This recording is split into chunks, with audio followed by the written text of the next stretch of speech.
Yes, welcome to the No Stay Project, live from the fortified compound in Mesa, Arizona for June 16th, 2018, and also streaming live on my YouTube channel, No Stay Project. And 2 weeks in a row, we haven't had a tech issue yet. So hopefully we'll be able to do the entire show. 3 hours of Anarchy Radio that we do here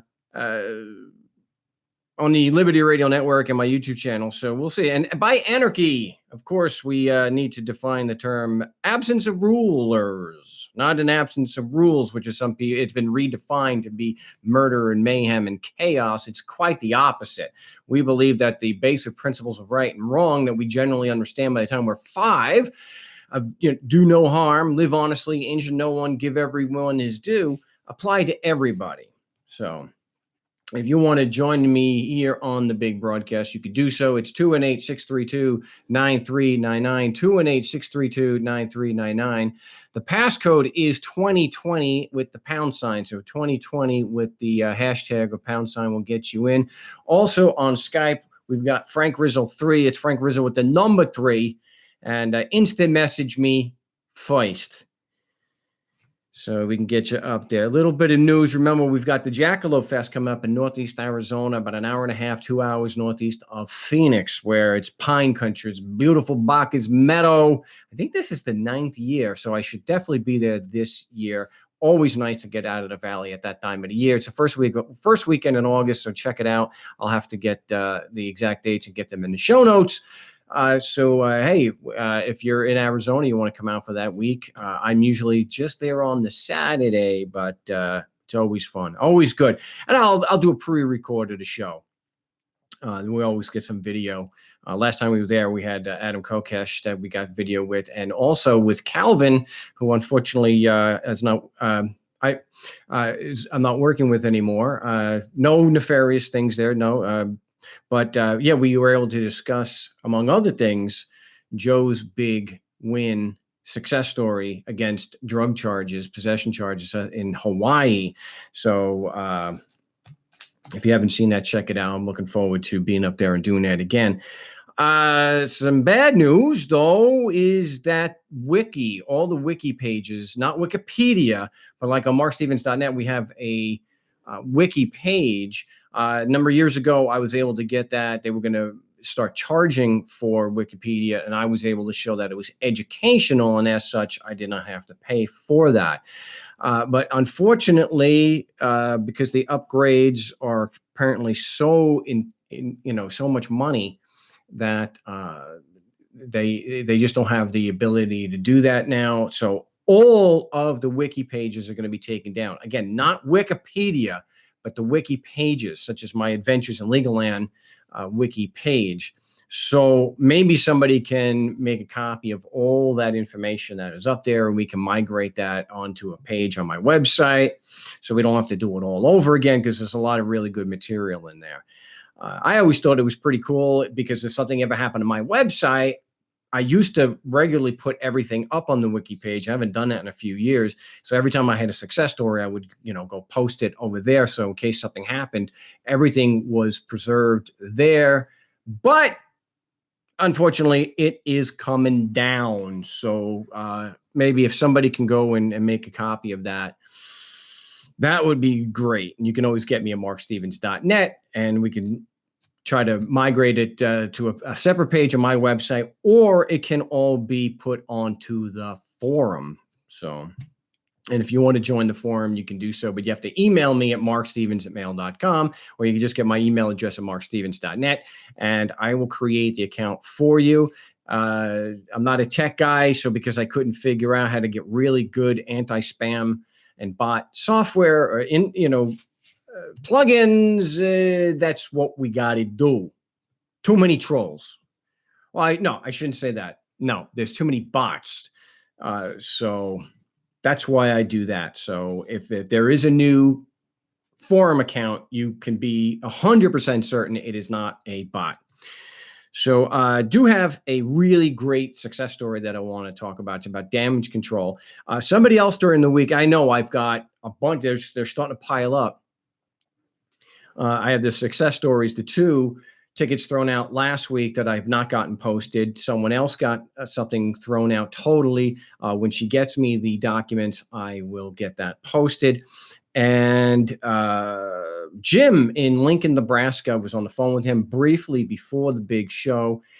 This is an example of similar to what happened with Jeremy up in Wyoming, but there in Lincoln, Nebraska, it was traffic, and because of his job, it was very important that did not slam him for even not even the maximum, but just as if there were points on the license and he got hit on his insurance, it would have cost him $9,000 in insurance fees, increased insurance over the course of 3 years, and it probably would have cost him his job. So he was able to go in and he spoke with the prosecutor. Initially, they didn't want to say who the prosecutor was assigned to the case. So that nobody wanted to talk to him. He filed a motion to dismiss. He filed a discovery request, and he went to the court to discuss the deal, and nobody wanted to initially confirm that they were assigned to the case. So he persisted, and they were able to get him to somebody who was assigned. I know they change, but there should be somebody who's handling the case that day you can talk to. So he was able to talk to them, and the prosecutor was actually very complimentary about the motion to dismiss. And so, for what I remember, he said, "Wow, you put some pretty weighty stuff into into your pleading there. This is for just a traffic ticket. This is quite a bit, and then you've got a discovery request already." And he says, "Why would you put such matters into a motion to dismiss a traffic ticket? It's not that big a deal." And then he told him, "Well, it's going to cost me over $3,000 a year in insurance costs for the 3 years it's on my license, and you could potentially cost me my job because if he had a better understanding of just what the stakes were." So he was able to get it knocked down to $50. There was no points on the license, nothing against his insurance, and $50 in court fees. So a big attaboy and congratulations to Jim in Lincoln, Nebraska for standing up to them. Yes, he made a deal. Yeah, and he is an anarchist, but he was not fighting this as an activist. This was, he was fighting it on principle, but it was also his life was at stake. I mean, if it had cost him his job, it would have been absolutely devastating. So even if it didn't, $3 extra $1,000 a year, I know I couldn't do that. So but he stood up. See, if you're going to make a deal, which I guess in a lot of situations is going to be the only real option. If you're going to make a deal, for heaven's sakes, you got to at least get some leverage on the prosecutor. Let them know you're going to fight them like a caged animal, that you are going to object, and you will definitely be appealing, and you will not hold back. That if you will be objecting, and if they argue without evidence, if they do not give you the Brady material, you will be filing complaints against them, and you will be appealing it. And so, yeah, if that just tipped them to I got 95 other people behind me that are going to file motions to dismiss. I could just make any deal, whatever deal benefits my office the most. Yeah, and this guy's just too much trouble. Great. The important thing here is he stood up for himself, and that's got, to me, a tremendous amount of merit. So if you're going to make a deal, that's fine, but get some leverage on the prosecutor. Don't just walk in and ask for a deal. You've got to have something. You got to be able to show that he cannot make his burden of proof. So if he knows he can't make his burden of proof, you can get a deal like this, or like Jeremy walking away where he's looking at $1,000 and he walked away for $100. So a lot better than if you just walk in to make a deal, especially if you went through the expense and hired a lawyer. But we'll be back with your calls, 218-632-9399, 218-632-9399. The passcode is 2020, so we'll be back in just a moment. Don't go away.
Yes, welcome back to the No State Project live from the Fortified Compound in Mesa, Arizona. Glad that you can tune in today on LRN.FM and also streaming on my YouTube channel. So if you're subbed, you'll know.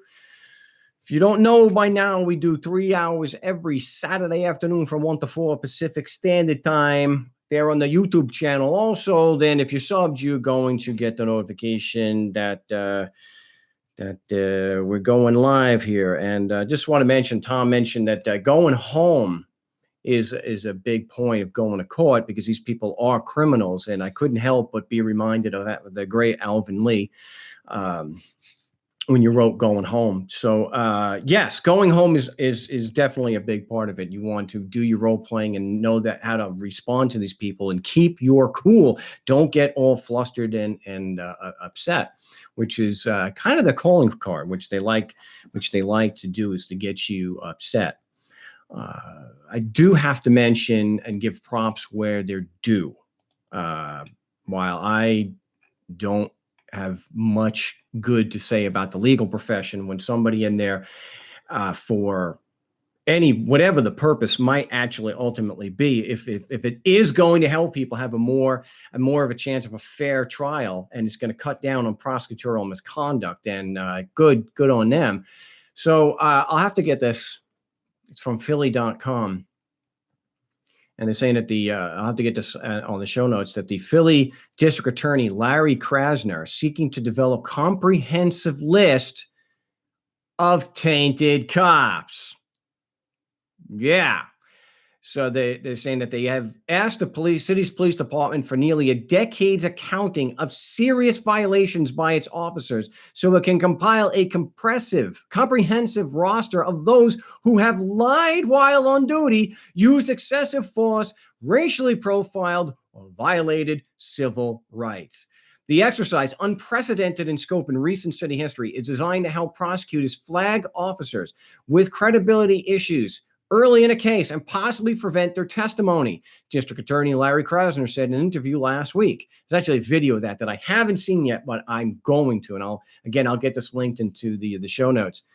Krasner declined to estimate how many officers may ultimately end up on the roster, but said the number would almost certainly exceed the 66 on a similar list developed by his predecessor. Now, this is not actually new.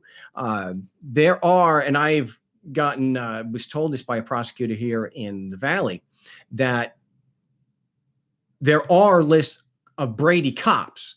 And these are cops that have a history of being dishonest and not being credible or competent witnesses.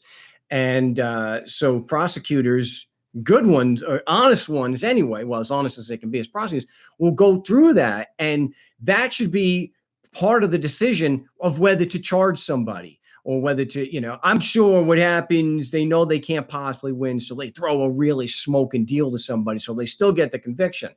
But that's a speculation based on my experience with them and how dishonest they tend to be. But wow, Krasner dubbed the effort one of the biggest challenges this office has ever faced. They said our primary objective is making sure that we are fulfilling our constitutional obligations within the prosecution of a criminal case. Wow. Now, it was started under District Attorney Seth Williams, and whose administration created a so-called do not call list of officers with credibility issues that largely prevented those officers from testifying in court cases. But Williams kept his program secret and did not disclose to defense attorneys which officers had been placed on the list or their violations, something legal experts said likely violated rules requiring prosecutors to share evidence favorable to defendants. Imagine an ongoing Brady list. Now, obviously, police officers hate this, and police unions do fight it. But if you or I lie to a police officer, or we lie to a prosecutor, you'll get arrested. And at the very least, your picture, your information, and the accusation will be public record. But police want to hide that. Why, if a police officer has been caught lying under oath or lying in an investigation or doing something like planting evidence, why shouldn't they be on a Brady list? That should be mandatory. It should not only be mandatory to provide the Brady material, which it is mandatory, They have to do that. But it should be mandatory that police departments and prosecutors keep a running list of Brady cops. It should be public knowledge. Somebody should just be able to go to their website and it should be a link that says Brady cops. And you should be able to find out what they did, who they screwed, and what the context is regarding the lie or lies, their history of lying. So kudos here to District Attorney Krasner. What's his full name? I just said it. What the hell's his name? Larry Krasner, who's the Philadelphia District Attorney. I imagine something like this would have probably, if Frank Rizzo was still alive today, this would probably give him be what put him in the grave. If this guy or someone like Krasner had pulled this kind of stuff, such honesty, which is totally out of character for a prosecutor, they had pulled that stuff, that would have been Frank Rizzo certainly would have seen his grave a little sooner, which he probably should have. Tom's got a good idea here. Tom from the Big D, in that these are things we should be bringing up to city councils. And I've done that in the past, but I haven't kept up on that. I've actually brought that up a number of times. But of course, there's resistance. But if we make it that's a damn good idea there. And I think that's something that we should be doing, making it a regular thing that city councils, county commissioners should make it, maybe try to pass a resolution that all the police department has to keep a running. And that's the thing. Even if you don't have the police department doing it, if the prosecutor's office is doing it, because the prosecutors are involved with the cops that are lying. They're the ones, because the judge allows them to get away with it, that they can put lying cops on the stand. They can withhold evidence. They can knowingly put a witness on the stand that is incompetent and is not credible, and the judges let them get away with it. So the prosecution's office, this should be mandatory. They have to keep a running list of any cop that has been shown to be dishonest in an investigation. And so bring that to city council meetings and also to county commissioners. I don't know. It can only speculate as to what would happen. I know I don't have I have no trust in these people, but hey, maybe there is somebody there that sees the merit to that. Maybe somebody on a city council or a county commission is a former defense attorney and knows exactly how these prosecutors act and would say, hey, that's actually got some serious merit to it. They should, if prosecutors are obligated to give you the Brady material, they should be obligated to maintain a list of all their Brady cops. Seems reasonable to me. But we are talking about a criminal organization after all. But we'll be back with your calls here on the No State Project. The number 218-632-9399, 218-632-9399.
Yes, welcome back to the big broadcast for June 16, 2018, live from the fortified compound in Mesa, Arizona, and on LRN.FM, the Liberty Radio Network, every Saturday, 3 hours of Anarchy Radio. And you want to join me? It's 218-632-9399, 218-632-9399. The area code is the passcode. 2020 with the pound sign. And we'll talk more. I like this idea. I know the question is, well, who would maintain the list? I don't think it should be maintained exclusively, of course, by the police and the prosecutor's office. I think it needs to be maintained by the city, a separate city agency. And the information or made available to a non-government agency that can then post it. I know there's the issue of of copying falsely, complained about that. Like, yeah, the join us. You know what? Well, we feel but being falsely charged. But there should be a process, obviously, of to support allegations of the and of course, something like this is definitely going to, if someone actually took up the reins and was serious about this, if it's something that's made publicly available. And there could be regular sessions, where they discuss this, like a state of the state kind of thing, where people are told about that because, hey, they're supposed to work for us, right? I know that's just for laughs. But it would certainly send shockwaves. You would imagine a place like Philadelphia, they would be freaking out because can you imagine in Baltimore they were doing it, or Los Angeles, where it was, maybe have it as a regular news segment where this is what's available. If you're being charged, you've got to check this website to see if one of the police involved is on this list, because what's going to be happening is if people know about these police officers, they know about the prosecutorial misconduct, they know that the prosecutors are relying on them anyway, and that the judges aren't doing anything, then people are going to be asking, why are police officers and prosecutors being allowed to get away with this? Why aren't these cops being charged with perjury when they lied on the stand?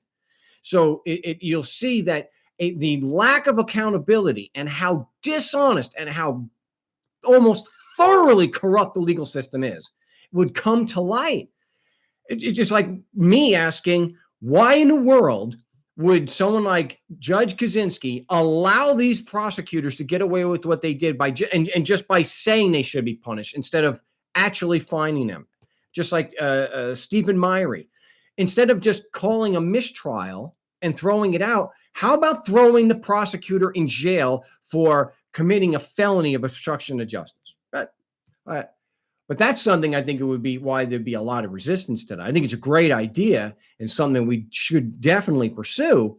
I can see a lot of pushback on that. But hey, if you're getting public awareness on that and they're actually talking about it, it opens the door for a journalist, someone to ask some questions where they otherwise may not want to answer the question. But I want to get to the calls. We have a new caller. We have area code 954. You're live on the No State Project. What's your name? Where you calling from? Mark, it's Mike Soffin in South Florida. Mike, how you doing today? I'm doing well. I really, really enjoy the stuff that you're doing. I appreciate that. What can I do for you today? You got I just had a face full of this delicious pasta. Give me a second to swallow that. Oh, you see that? I am half Sicilian. That doesn't mean you call the show. That's why I put it out there. I know. So anyhow, I've been following you for a while, about 2 years or so. Got a first chance to try the process, and that was that speeding ticket that I got in Boca a couple of months ago. Did not ask the cop to try to get out of it. Didn't ask him for a break or anything like that. He was like already on his attitude. Didn't you see me? You were right in front of me. Didn't you see that truck going on? I go, I'm going to the gym. So if you're gonna stroke a ticket, just go ahead and do it. So he does, a little bit of an attitude. I would have gotten in the motion to dismiss that day, but I was in the process of moving and it was my birthday. So I was kind of in party mode. I got it in about 5 or 6 days later. Didn't really think about it. A couple of weeks later, I get a letter in the mail. It's a order granting the motion. Woohoo! Really?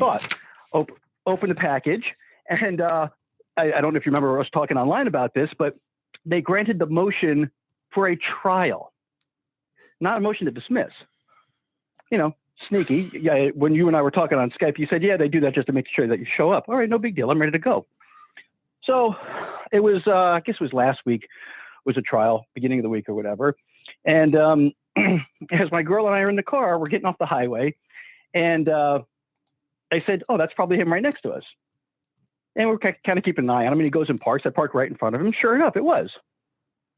I get out of the car. I'm wearing a nice suit, ready to put my jacket on. The guy says to me, oh, good morning, Mr. Zoffin. No need to put your jacket on. I'm going to dismiss your case. Right. I spoke about this a few days ago. Well, in the last show. Yeah, right on. Yeah. So that's exactly what happened. I get out of the car. Unfortunately, didn't think about having my girl film this, because right after he says to me, he goes, oh, don't put your jacket on. I'm like in mid jacket putting on mode.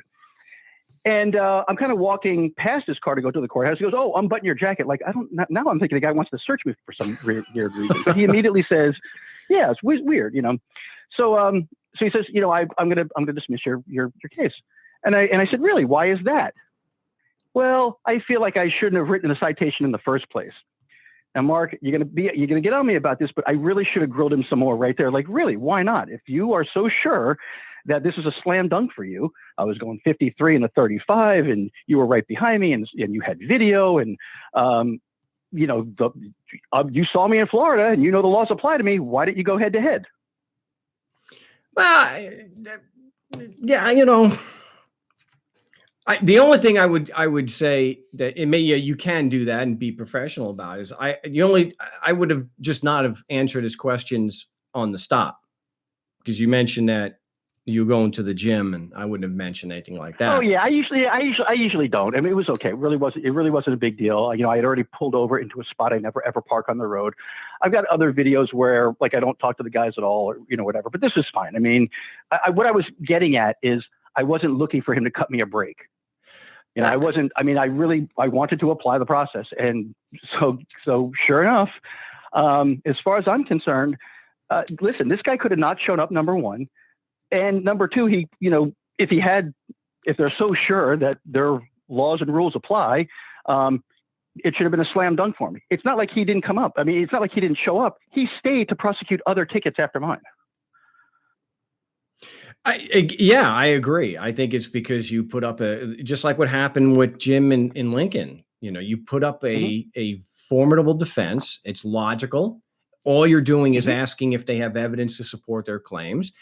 And apparently he did not have some internet lawyers or internet, warriors saying, hey, dude, don't worry about anything in that motion. It's legalistic gibberish, and you got to know the judge is not going to hold you to it. The jurisdiction is a pure issue of law. It requires no evidence except your physical location, but it's still a pure issue of law. Except for this one thing. Yeah, pregnant and not pregnant at the same time. Yeah. Right on. Right. I would say that in that situation, if you just, I'm glad, and I'm glad you're doing it. But if I can ask you just, a question or two, I'm saying as you asking the police officer this, I'm putting myself in that situation, how, what you could have said. It's like, let me just ask you, as far as the motion, did you have evidence to overcome the motion? I promise you, my intent was to interview this guy, because I didn't even think for a second he was going to be remaining there to prosecute other tickets. I told my girl even, I said, listen, if I get him outside, get your camera ready, because I want to interview this guy. And I should have done it on the way in. I just didn't press him right at the beginning when he first said, well, Mike, hold on a second. I gotta mute you. We're on against the break. We'll get back to how you wanted to interview him. My name is Mark Stevens. We're talking with Mike in Florida, who I mentioned on the last broadcast, the episode 68 of the big show on Wednesday, that the police officer did show up and withdrew instead of just not showing up, which is really cool. But we'll be back with Mike in Florida in just a few moments, so don't go away.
Jenny?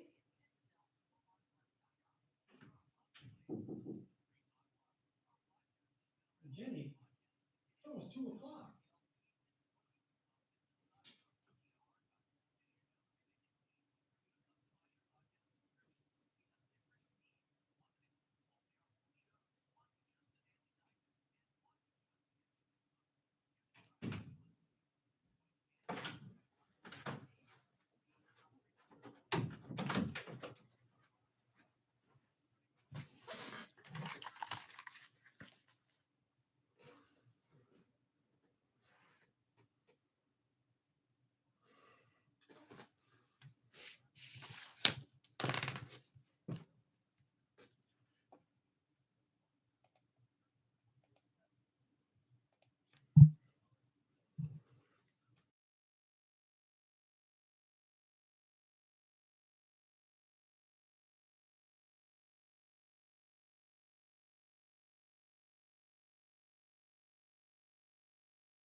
Yes, welcome back to the No State Project, live from the fortified compound in Mesa, Arizona. Glad to be with everyone today tuning in. Hey, maybe we can we're a bit off the record today, but maybe we can, as the show goes on, we can get another record. I had it written down here somewhere, but maybe we get hopefully we can do that. But it is June 16th, 2018. Live from the fortified compound in Mesa, Arizona, where it's raining all day, which is nice. There's actually, if you go to YouTube, you can it's a 2-hour video. I do that on purpose so it doesn't kill the phone, but it's actual rainstorm that somebody, I mean, you don't need to see the video, but it's great. I just wanted to thank everyone for tuning in. And I used to have Metallica shirts because Cliff, but you know, I live in Arizona where we got hard water and that doesn't do well for shirts. So yeah, I need to get a couple more of those. But I did get to see Metallica twice, but I was too young to see them with Cliff. But I did see the Injustice for All tour, which was awesome. Anyway, let's bring back Mike in Florida. Mike was the one, if you remember, I had spoken about this a few days ago. I do need to get this posted, but he's given us a firsthand report here of a police officer going to court who was there for other cases, but decided to do the right thing and withdraw the complaint against Mike. And so, Mike, you said you wanted to interview him. Yeah, that's true. I right after court, I was hoping he was going to walk out, and I really should have nailed him a little bit harder when we first went in. When he first said that, he's going to dismiss the case, and I didn't really press him a whole lot. I did want to interview him, but we just didn't get a chance to, so we split. You said you were going to nail him harder. Are you in Key West? Well, no, man. Okay. Take it easy now. But I have to tell you, as long as you're talking about South Florida, and just a minute ago you mentioned the weather out there, it is a beautiful day here, man. My place is overlooking the marina, right on the water, sunny, perfect weather down here. See, we actually enjoy, though, because it's usually not humid here. It's very hot and very dry. So getting and we're in one of the worst droughts in recent history. But so when it does rain, it's usually pretty nice. So I worked out this morning, which I do most mornings. It's great. I love being able to put the garage up and hear the rain and see that. So that was pretty cool. Listen, I dig the rain also down here, but the weather has been inclement. It probably rained every single day for 3 weeks down here, and so we're just enjoying the nice weather here. I get that. That's one of the reasons why I enjoy living out here as much as I do, because I'm from Long Island, and Long Island is like Seattle light. You know, I mean, it may not rain as much, but it's just as it's cloudy and gray at least as gloomy, much. so gloomy, yeah. Yeah. All the time. I don't mind that occasionally, but all the time is too much. Yeah. Yeah. I remember there was one comedian, I can't remember who it is. So I'm giving notice, I'm ripping this off. But he said he grew up in Seattle and he wound up moving to New York City, saying he moved from the city with the highest suicide rate to the highest homicide rate because he turns out he's not a do-it-yourself kind of guy. So, I can't. My wife lived in Seattle for a while. I couldn't have done it. There's no, especially after living here. I actually had some experience. I mean, I grew up here in South Florida, right on the water, and I just love it. And although I've traveled around, and a few years ago, I'm the guy. I don't know if you probably know this. I may have sent you a link to it. When I was driving my car around the country, I did a 6-month, 28,000 miles on the car or whatever. And I refused to answer the Border Patrol checkpoint coming. I was on I-10, coming east on I-10, coming back, out of Phoenix, and then, going east, 20 miles east of El Paso, 80 miles east of El Paso, 20 miles north of the actual border. There's a building in the middle of the road. And, I pulled up, it was at night, and pulled up. The guy says to me, he goes, "Are you a U.S. citizen?" Now, this is about 4 years ago. This is before I learned your technique, and I was a little cocky back then, cockier maybe. And he says to me, "Are you a U.S. citizen?" I said, "I don't really want to answer any questions." And he goes, "Well," and he asked me again, he goes, "Are you a U.S. citizen?" And I said, "Well, as long as Obama's letting everybody in, what difference does it make?" Oh, gosh. Trying to make a joke. Well, yeah. and I drove off, and I got a video of it. And that was it. It was 15 seconds of very quiet talk with this guy. I wasn't rude, other than that. I mean, I didn't yell at the guy or try to spit at the guy or peel out or drive away fast or whatever. And I said, "All right, good night." And I drove up. "Wait, you're not free to go." "Well, all right, So they stopped me, and the shorter story is they arrested me for high-speed flight from a checkpoint. Wow. Okay, that's a federal felony. All right. So I sit and this happened on a Friday night, and I was on the way back to Florida at that time. So it was Friday night, Saturday night, Sunday night. Monday, I saw the judge. Monday I saw the attorney, and I saw the judge, who only reads you what you're being charged with. On the federal level, things happen none too quickly, so they only read you the charge, and that's it. There's no discussion about any proceedings or whatever. On Tuesday, I get a visit from the Joint Terrorism Task Force of the FBI. They want to know why. Damn. Why do I have so many computers in my car? I said, "Did you really not see the giant letters on the back window that says computer services and repair?" I mean, oh no, it's really. A few other things that happened there also. A CBP seized my weapons that were all actually locked up. It took.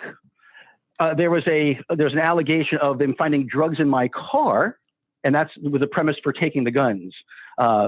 So it took a while. There was so going back. So now I get arrested, and it's a high-speed flight from a checkpoint, federal felony. So now Monday, Tuesday, Wednesday, I go back and see the judge, and they got like a $20,000 bond on me. $20,000. Wow. I mean, what would I do? You found Jimmy Hoffa's head in my car? What are you talking about?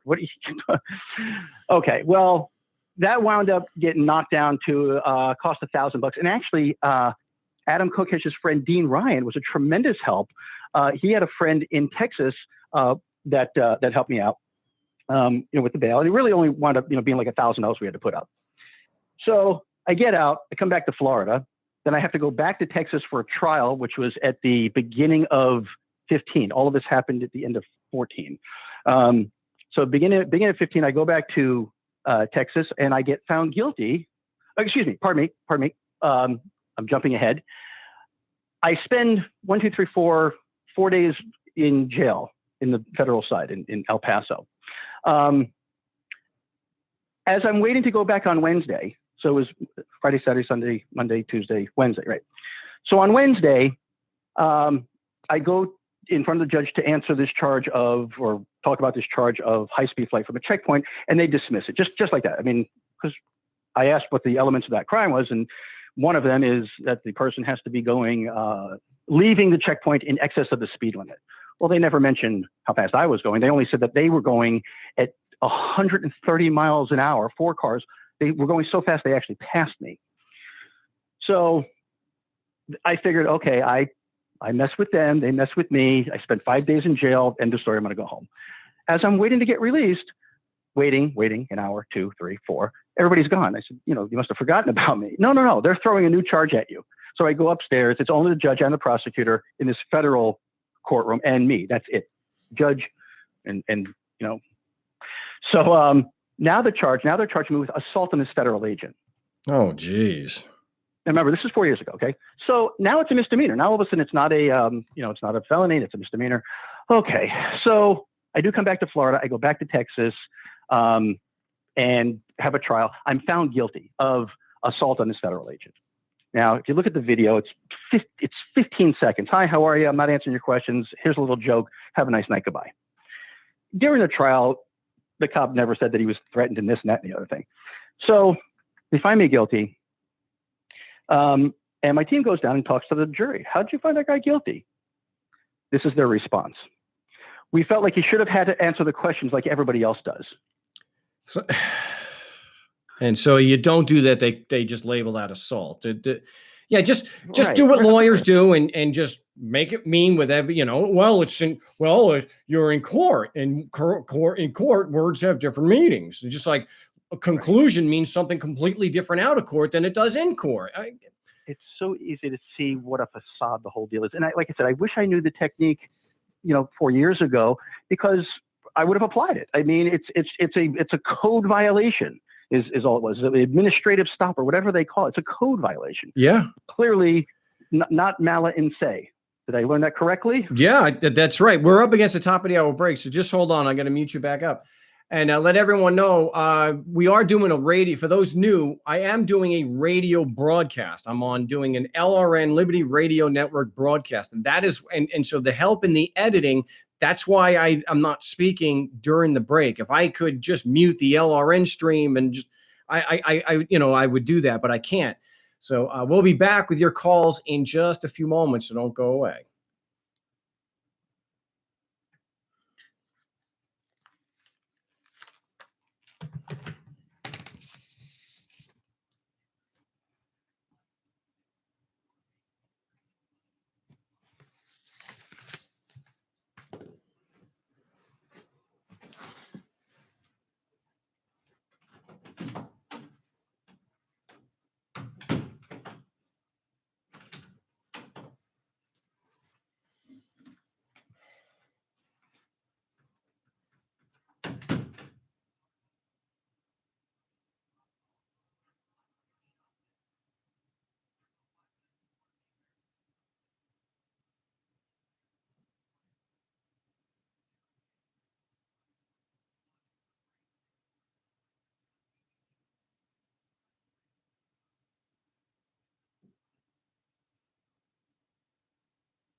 Yes, welcome back to the No State Project, second of 3 hours of Anarchy Radio right here on the Liberty Radio Network, LRN.FM, and streaming live from the Fortified Compound in Mesa, Arizona on YouTube. Glad to be with you. I want to point out a couple of things. The Supreme Court has never said that codes and statutes are not law. What they have said, and I've debunked this on a live broadcast before, and I'm not going to go through it again, at least not right now, because I have callers. But this sovereign crap, it's got us. Come on, guys, put a nail in that coffin. This is garbage. What I mentioned before, and I read directly from the cases that someone went and posted on the Skype YouTube chat. An unconstitutional statute is not law. So stop this cherry picking crap and posting things where they're not true. There's enough bad law already. You don't have to make things up.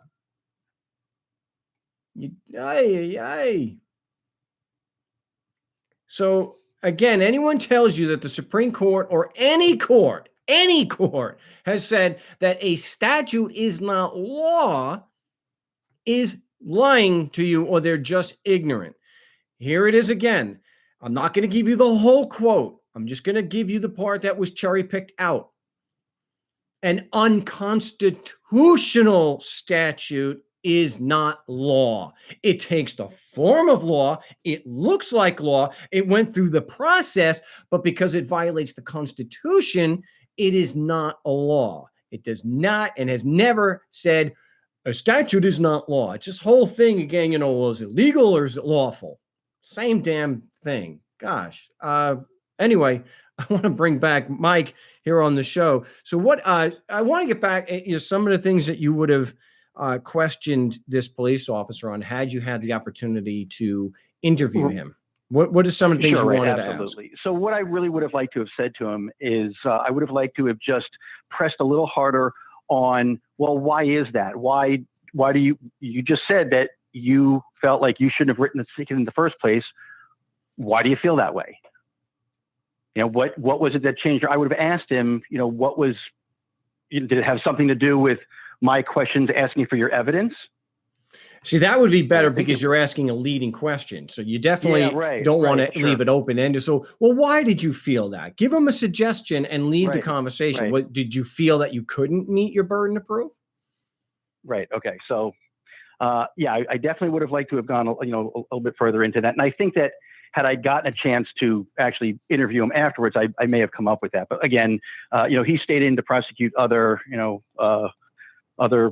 people, and we just kind of split. I understand. Did you get the? And you did get this in writing, right? Yeah, I sent you the disposition. Well, yeah, I just want that's one of the things I know, but I just want people to know that yes, that you do have that in writing, which is great. So absolutely, I am fairly sure that when he first told me, don't even put on your jacket, I'm dismissing your case. I'm fairly sure that he wanted me to get back in my car and say, okay, thanks, see you later, and drive away. I'm pretty sure that's what I felt from him, especially when he told me after I had my jacket, oh, now don't button your jacket. Like, what's going on here? So I think he wanted me to drive away, and I'm sure he would have pursued at that point. And I'm glad that it turned out this way. And I'm convinced that, asking these relevant questions really does go to show that they don't have any evidence against you to prove that their laws apply just because you're physically on their piece of dirt. Well, what do you say to the criticism? Well, Mike, come on, it's law. Laws don't require evidence to prove that they apply. Okay, that's just ridiculous. It's an absolute twisting of logic. I've listened to you for a while, and I understand. At least I like to think that I understand a linear, logical train of thought. I agree. I just for the people who may be new and how to, if they hear something like that, how do you respond when somebody says, well, it's law. Laws don't require that. Well, why do you believe? So that's why I go right back into the Socratic method. If you ever hear something like that, why do you believe that that's true? Why do you believe that laws are somehow exempt from the rules of logic? Why do you believe that?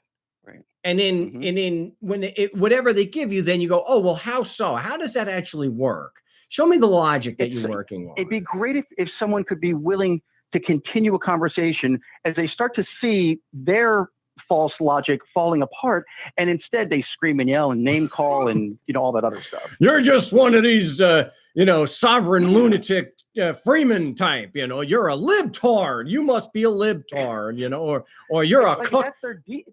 that's their default for not having any original cognitive thoughts of their own. It is the it could be the backfire effect too, where you're presenting facts or through your questions you're bringing up facts that they and logic they can't dispute, so they just dig their heels in. I was actually called a cuck faggot a number of times after I had Adam Kokesh on. And I was also called a hook nose. This is how. Yeah.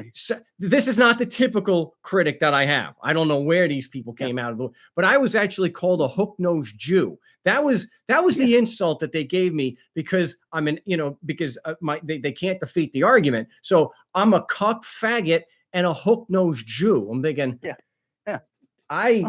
I've got nothing against people with hook noses, but I certainly I don't think, but that's the depth of the intellect of some of the people. It's and then it breaks down right there. I go, really, all I'm trying to do is get this information into your head.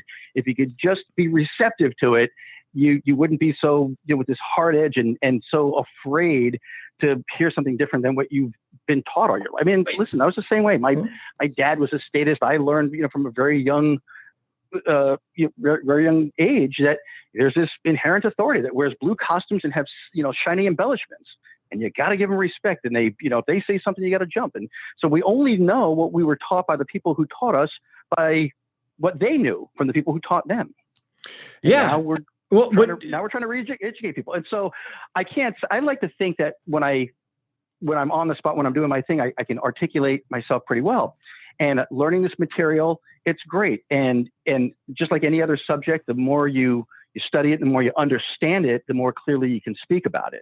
Yeah, so I really feel like I'm getting there with that. I would just throw in, it's not necessary for us to introduce new information to people. All we have to do is show the contradictions in what they already believe, because I'm sure unless you're talking to a psychopath, they're going to agree with the moral principle of do no harm, that it's wrong to hurt other people. So taking that and then bringing them through what they believe about government, why they believe these laws apply, why they believe that why don't you believe that the basic principles of right and wrong apply to those co-government? Why do you believe that that's true? That could be enough to get people to start thinking, well, I don't think that's true. They can't. Their knee-jerk reaction is somebody's got to enforce the laws. They just can't get past the idea of a more voluntary way of governing ourselves and taking care of each other. I have plenty of examples of doing that myself. Even when there was a hurricane down here, it wasn't first responders. Local people were helping each other.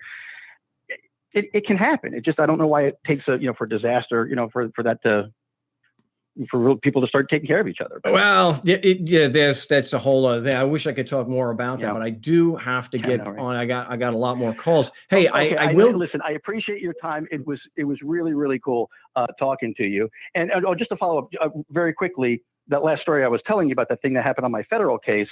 I did win on an appeal. Now, unfortunately, it wasn't your materials appeal because I didn't know about it at that time. But there is case law and. So everything is cool. All right. Oh, that's fantastic. You got to go. Hey, I appreciate the call. And send me the information on the appeal. I'd like to see that. Okay, cool. All right. We got Mike in Florida. We got a lot of calls we're going to get to here on the big broadcast. So I won't give out the number here again, but we will be, we'll be having a commercial break. So you'll hear the LRN stream. We'll be back in just a moment. So don't go away.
Yes, welcome back to the No State Project here on LRN.FM, the Liberty Radio Network.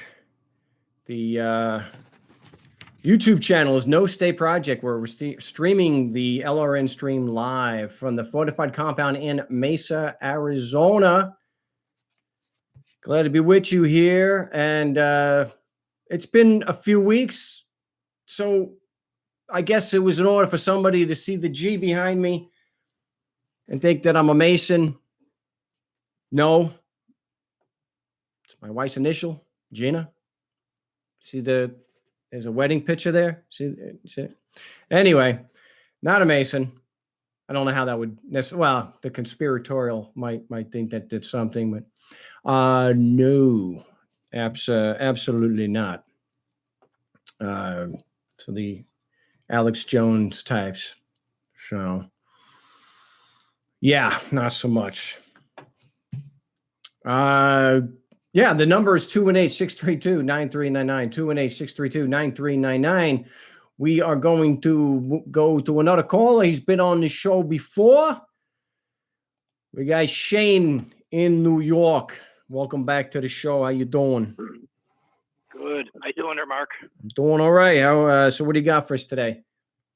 Well, I went to court this week, and I think I spoke to you a few weeks ago, and I filed that motion for no motion in limine and request for the discovery of the Brady request. So we were in court, got there 6:30. We were there for 3 hours. They did everything.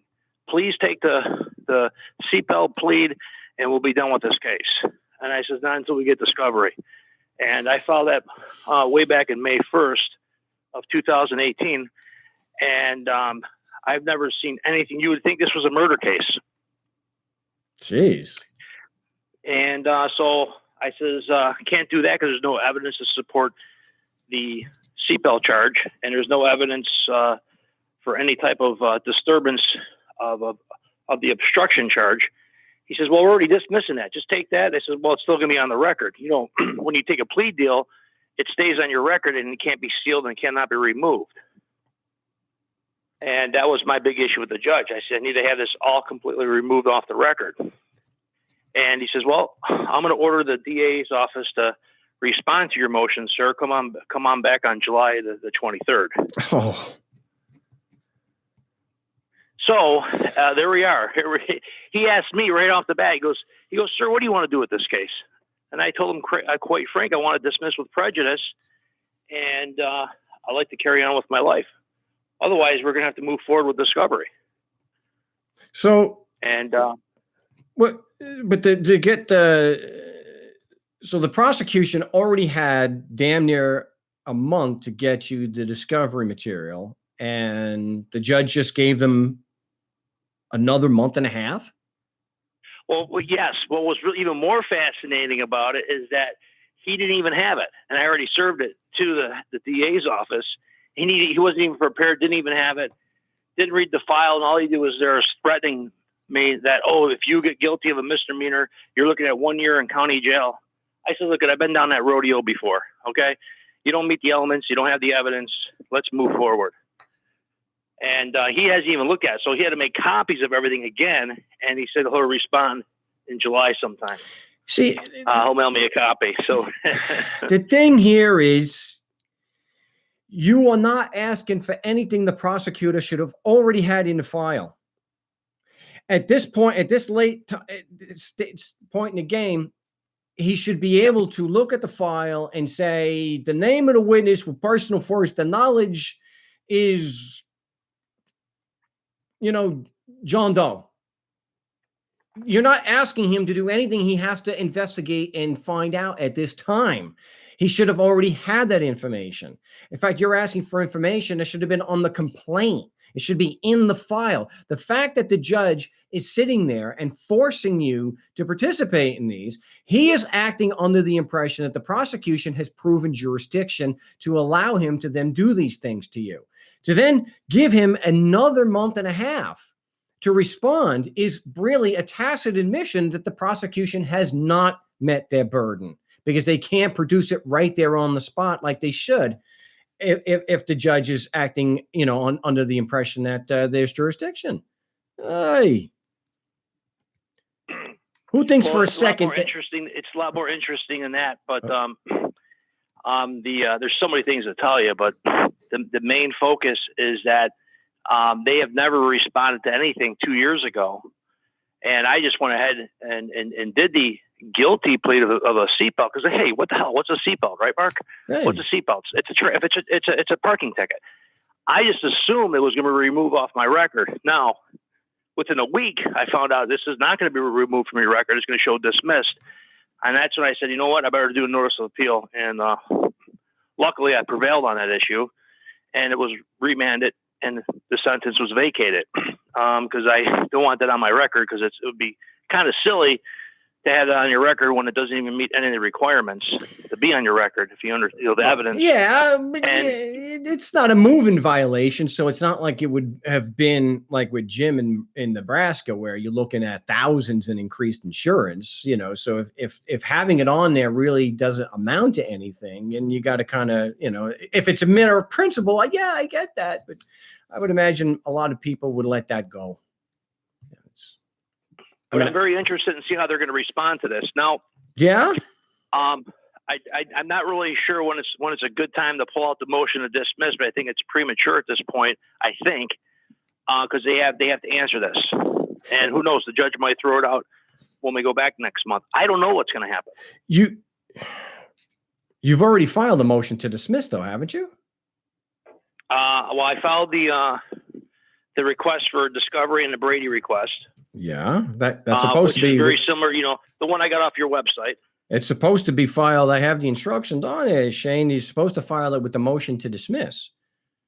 That's where I think the leverage is coming from, or at least part of it. I don't know.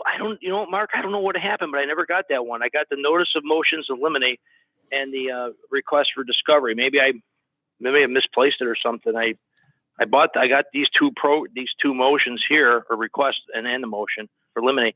But that's what I was going to ask is I can't find it. Well, email me after the show and I will get you another copy of that because you need to I would get that in, like mail it in to, Monday. Okay. I honestly, right, what I would do is, and I'll have to remember to send you this because I think you have a clear cut case of prosecutorial misconduct here. He's had plenty of time to provide you with that discovery material and he hasn't done it. The fact that the judge gave him more time, no, I don't think that's relevant because if he didn't have it there, if it wasn't already in the file the last time, where's he going to get it? Exactly. So hold on just a moment. We're up against the break. We'll finish on the other side. My name is Mark Stevens. You listen to the No State Project here on LRN.FM and my YouTube channel, No State Project. Get sub today if you're not yet, so that you know when we are going live here on the big show. So we'll be back with your calls in just a moment, so don't go away.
Well, someone's asked me. I do have Larkin's most dangerous superstition, but I couldn't find it. But I do have that also, and that was the signed copy. Welcome back to the No Say Project here on LRN.FM. I had the idea of just messing with some of the more conspiratorial-minded people, the few that are in the chat, and so I decided to get this. And show everybody that yes, I have a copy of Tragedy and Hope. I haven't read the whole thing, and it's quite a heavy read. So make of that it's just a book. So I know some people. Well, that clinches it. He's got Tragedy and Hope. He's one of them. So I don't know. I think it's funny. But let's bring back Shane in New York. So what I was saying is that the motion to dismiss should be, I would file that, but I would also edit in that, or maybe just file separately that the prosecutor has had the opportunity, more than enough time, to open up the file and present his prima facie evidence. And then he's had, again, enough time to determine whether the witness has personal knowledge of the matters that he's testifying to, specifically that the laws apply. He determined the laws applied, and that he has personal knowledge, and that you violated those laws, and that there's personal knowledge of that. So remember, he personally determined that the law made that determination, and he's going to testify that the laws applied, and he has to have personal knowledge of that. Well, he was very cocky, very arrogant. My dad is a former retired Air Force, and he was in the Navy. And he was really arrogant to my dad because my dad came with me, and probably in his mid-30s. He would not give me his last name. Just really your typical cocky lawyer, yuppie, if you know what I'm trying to say, Mark. Yeah. And it really is disgusting that, here you're going to waste all this time. I've been to court almost 6 times now in the last 2.5, going on 3 years. And you're still going to fool around with me regarding a seatbelt. It's quite frankly mind-boggling. Well, if it's a younger prosecutor, or maybe he's looking at finally leaving the office, maybe he's got political aspirations. Every single. Hold on a second. Every single conviction means something to them. Somebody's saying there is no audio for my guess. Or for the caller.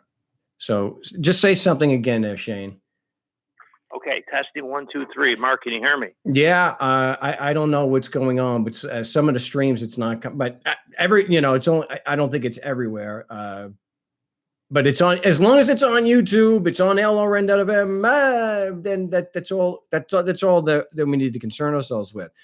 Okay, so. This is maybe he's just trying to rack up more convictions, more guilties, and that could be why he's not dropping. Maybe, and this is something we've seen before, though, Shane.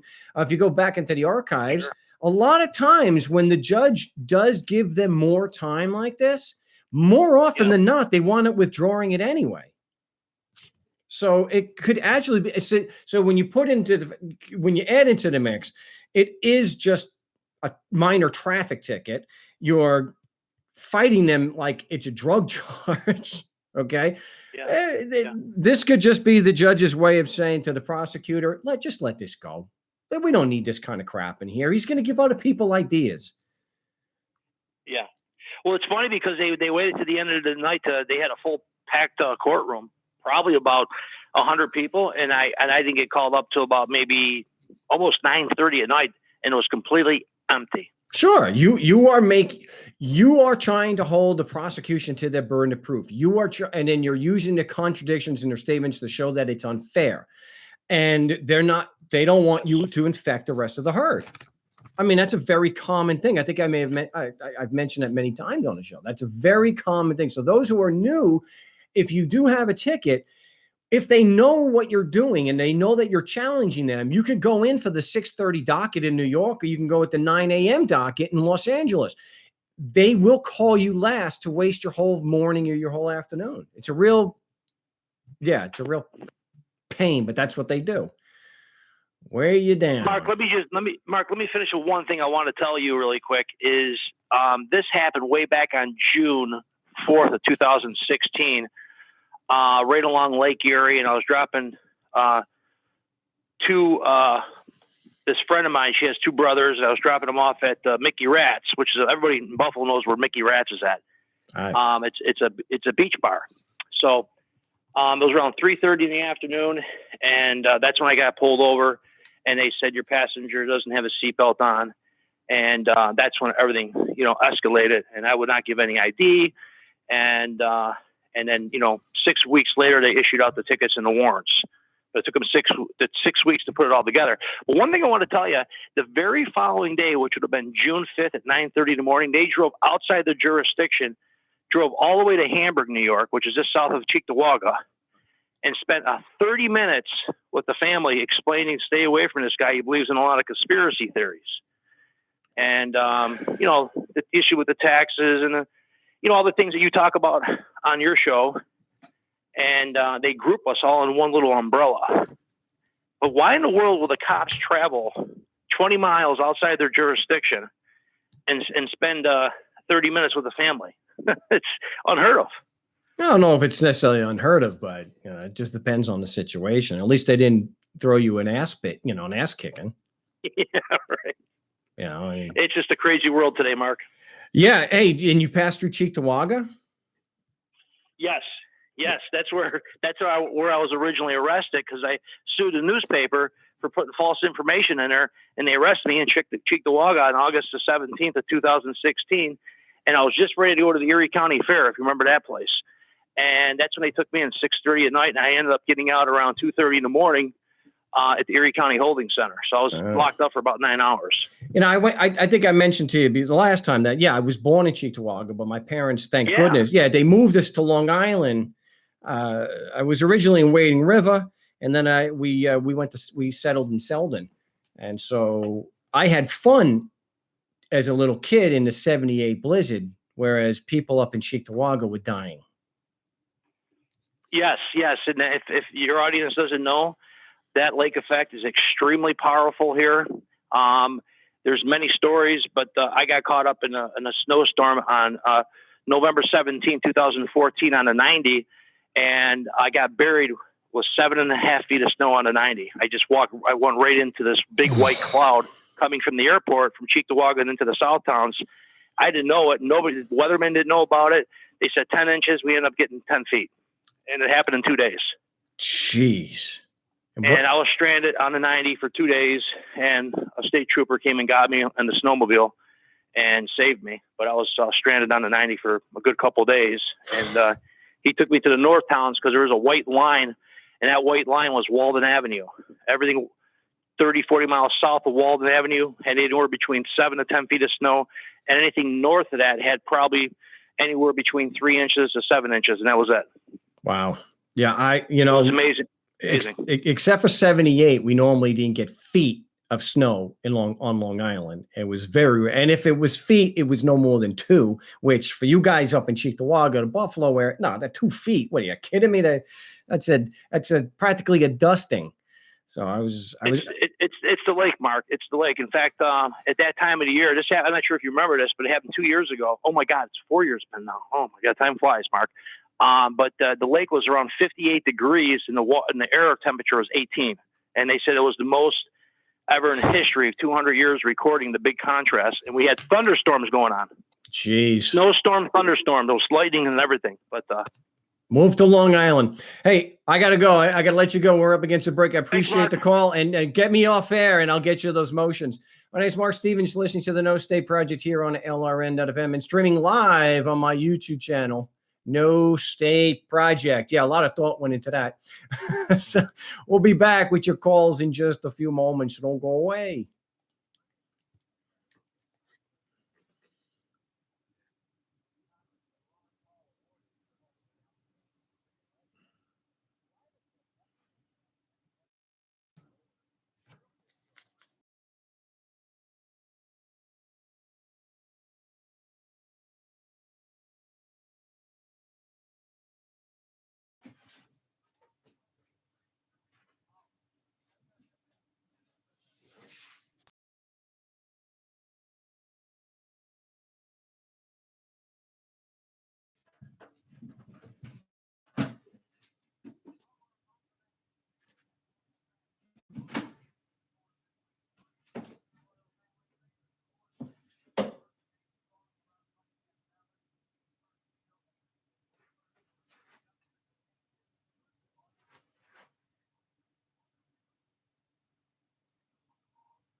Yes, welcome back to the big broadcast here on LRN.FM, the Liberty Radio Network, and also streaming live on my YouTube channel, which is, of course, No State Project. It is June 16th, 2018, live from the fortified compound in Mesa, Arizona. Fortified compound, not a house, because people who challenge the orthodoxy don't live in houses. We live in fortified compounds. We have to be made out to sound dangerous, that we're actual physical threats to the state instead of intellectual threats.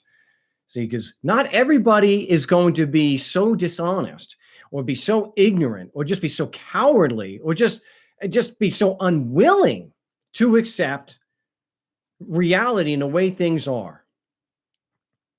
They want to just disregard the facts. They want to look at and say that government, is a necessary evil, and don't want to. Well, if it's evil, well, then it would be accurate to say it's a criminal organization. Well, we shouldn't go that far and be extreme. Look, if it's evil, it's criminal. They are men and women forcing us to give them money. That is criminal. So, yeah. I don't want to accept that when that it's a fallacious double standard. It's nothing that I'm making up. It's a fallacious double standard to say it's wrong for me to force perfect strangers to give me money, even if I am promising to provide them some kind of service. And so logic dictates that that's wrong for everybody. It's not something that just anarchists make up. Oh, we want to have our own rules. No, we want the rules, the basic fundamental principles of right and wrong, to apply to everybody, and not have a small group of people in society be excluded from that. If I do something that's wrong, it's also wrong if someone called the president does it, or a senator, or a police officer, or a prosecutor. If it's wrong for me to do it, if it's immoral and wrong for me to do it, it's just as immoral for someone else to do it, and their title doesn't save them. That's why Larkin Rose called it the world's most dangerous superstition, because these people and their apologists believe that they have a moral right to be immoral. Huh, yeah, I know.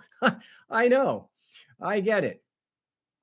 Someone else who gets it, I believe, he's been on the show before. We're going to go back to New York. I don't think we're quite as far as Cheektowaga, but we got Eric in New York.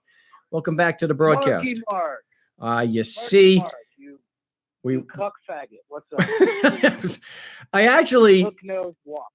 I'm a hook-nosed wop. Well, is hook nose for wops, or is it just kikes? I don't know. Which one is it? Or did you say? What is a hook nose? Sorry, come on, let's go. So anyway, Mark, how's it going, buddy? It's going all right. Mind a little devil's advocate and not specifics about current situations with cops and judges? I know some of your audience hates it, but are you okay with that? You want to play devil's advocate and discuss? No, not really devil's advocate. Just some questions. Okay. So, are you familiar with Hobby Lobby, the brand, the store, the retail store? Yes, I am. You can't fall down in Mesa without hitting one of them. Okay. So, I don't have the exact details into it, but basically what I understand is it's not an IPO company. It's not a Walmart. It doesn't have shares. It's a family-owned company, right? Yeah. From what I gather, they're fundamental Christian. They have beliefs. So basically, they're going out of business because they have an issue with employing people and following the licenses, and because they have an issue with providing money for abortions and birth control and whatnot. So regardless of what your opinion on that stance is, I presume that you're sort of a pro family business, free market sort of sided. Yes or no? I would say yes. I'm for voluntary interactions and free market. Yeah. Okay. So regardless of whether you agree with their stance on those issues, what why aren't we people in this sort of, whatever you want to call it, why isn't anybody approaching Hobby Lobby? Because I'm sure I wonder how many millions they're spending on trying to maintain their company. Why aren't we approaching entities like Hobby Lobby and giving them the information we have? Well, the information is available. Lobby, it's interesting you mentioned Hobby Lobby, because an anarchist lawyer, someone who claims to be an anarchist lawyer, actually defended or represented Hobby Lobby in court. So, okay, but it was a lawyer. Okay. Well, he's been on the show, and he claims that he worked on a Hobby Lobby. That one stands out, Hobby Lobby. So, so he is a self-proclaimed anarchist who represented Hobby Lobby. I don't know his real name. Okay. I only know his pseudonym that he used on YouTube, Juan Galt. He claims that he, as an anarchist. Ron Galt. I remember that show. It was about 3, maybe 4 weeks ago. Well, no, yeah. It was a couple months ago at least. So it's gone by.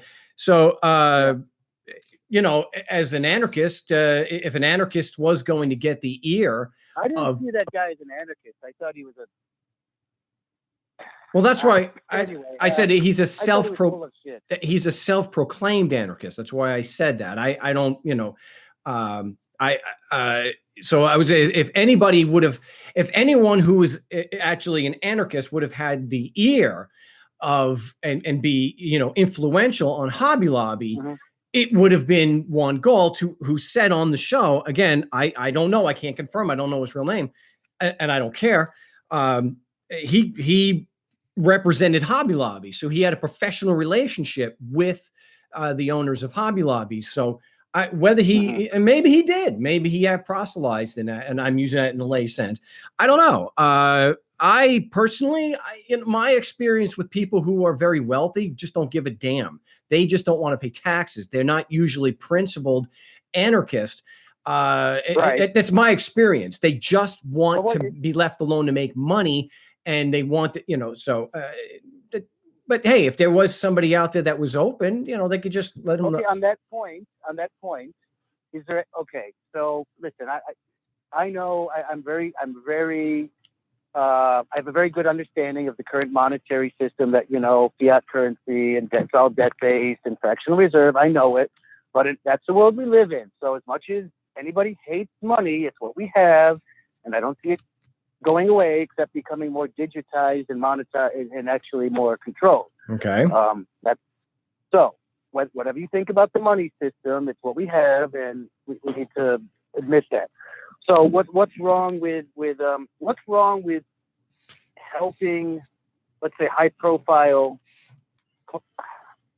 entities like Hobby Lobby get on board with what, this idea of jurisdiction, and what evidence do you have that these rules and regulations, why do I have to have these permits? Why do I have to have, these licenses?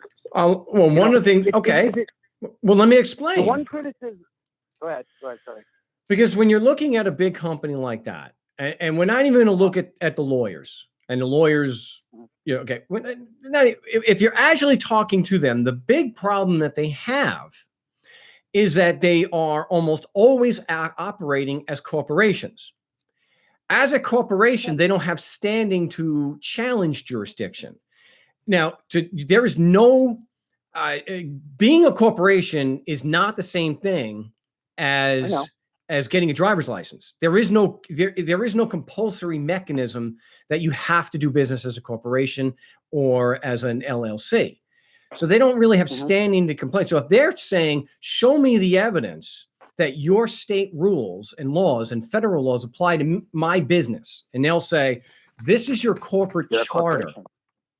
Yeah. End of discussion. That's right. Yeah. So okay, so let's take it down a notch. Let's say I have a pretty good, let's say, digital-oriented website. I'm selling some. I'm in upstate New York, so there's a lot of Amish. Let's say I got some Amish friends, which I do, and I want to sell their woodworking stuff online to not only people in the U.S. but rich Chinese people. So I want to have a worldwide site, and I want to, it's a private business. It's basically going to be me and like four See, Well, just, so here's the thing. I got to mute you out. I'm sorry. I've got to mute you out. We're at the top of the hour break. My name is Mark Stevens. Listening to the No State Project here on LRN.FM, the Liberty Radio Network, and also streaming live on my YouTube channel. I appreciate everyone tuning in. We're going to have about 4 or 5 minute break here. So remember, we're doing a live radio broadcast, which is why we have these quarter breaks. So, but we'll be back in just a moment. Don't go away.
Yes, welcome back to the No State Project here on LRN.FM, the Liberty Radio Network, and live from my YouTube channel, No State Project, going into the third of 3 hours of Anarchy Radio. Anarchy, an absence of rulers, not an absence of rules. And the rule being that, hey, do no harm. We all understand it, and it should apply to everyone. I didn't make it up, but it's self-preservation. We don't want that being done to us. We don't want to be hurt. We don't want someone hurting us. So to be logically consistent, we extend that principle to others. But there are those in society that don't want to follow by those same rules. They want an exception. And there are some that don't want just an exception to that. They want they want you to believe that they have a moral right to be immoral. A moral right to be immoral. That's why they make these claims that what they do is legal because they created a rule saying that their crimes were not real crimes. And then they'll try to convince you, and they'll say things, well, our rules are different. They don't follow basic logic. They don't follow the same principles. You, the plebes, you have to prove your claims. Caesar does not.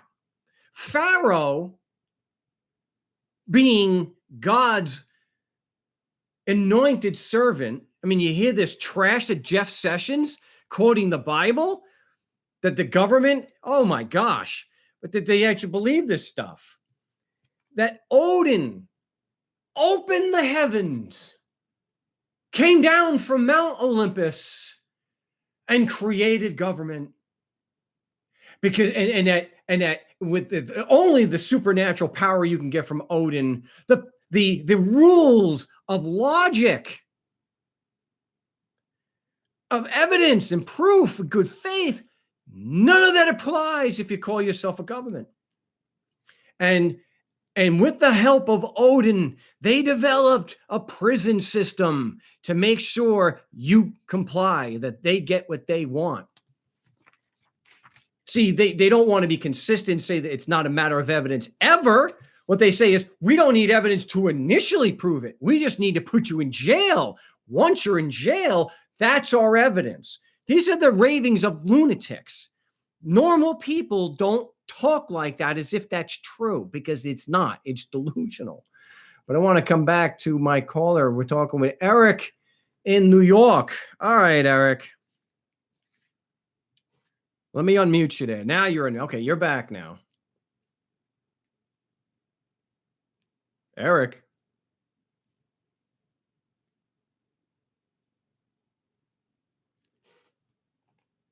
We got him back now? Can you hear me now, Eric? Unmute. Okay. It's unmuted for the second time. Okay. There we go. We can hear you now. We all good now? Good. Hey, that was a very, very great monologue. I would just add to that, and it's because this is what I've tried to tell a lot of people with the whole court thing. The big fallback is society, because when all else fails, when you use the Socratic method, these judges, these DAs, these police, and also your friends and neighbor, they're going to look at you like, well, I guess you don't want to be a member of society. I'm just sitting there thinking, no, because that's the fault. When all else fails, they'll throw you in a cage and they're just going to dismiss you as a lunatic that doesn't think the rules apply to them in this quote unquote society. What they'll usually say is, you don't like it, move to Somalia. Well, love it or leave it, but how can I leave it? I got to get a passport, and then I got to go to another bullshit society that requires me to get a visa, which, I mean, I live this life. I have and I'm not rich by any means. And I'll get back to my point. I mean, I have an apartment in Shanghai. I have a little humble house in New York, and I have a beach thing in Thailand.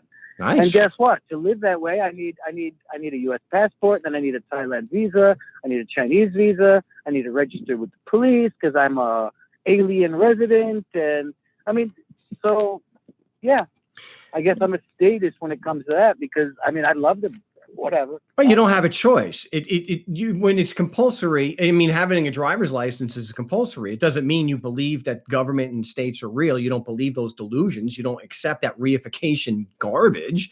You know, it doesn't make you. You're doing what you have to do. You know, it sucks. You know on principle that it's wrong, that they shouldn't be doing that. But Well, that's the fallback position that people take, because instead of trying to address your actual argument, they have to then make, an ad hominem, or just, make it about you. Oh, well, you just don't want to be a member of society. I just don't want to be ripped off. I don't think that society should be based on violence. I don't believe that a peaceful, civilized society begins with having a violent group of people rule over us by virtue of propaganda and a prison system. That's the problem. My point is when we and a lot of the people who are under the court trap, it's just, I think the point people are missing is you're not only facing a corrupt judge and maybe a cop if he's there to testify, and the prosecutor, they're backed up by society. And I think that's what a lot of people are missing, because that's what, when I've seen it time and time again, it's like you've won it's not even an argument. You've won by just illustrating how utterly unhinged their logic is. And then, you know what, they'll throw you in a cage, and because they think, well, this guy doesn't want to be a part of society, so put him in a cage. And guess what? Your friends and neighbors probably support that. Well, a lot of them to a certain degree. I wouldn't get into this whole nonsense that if somebody thinks you should just go along and get along, that you should pay taxes, that they want you shot. I think that's stupid.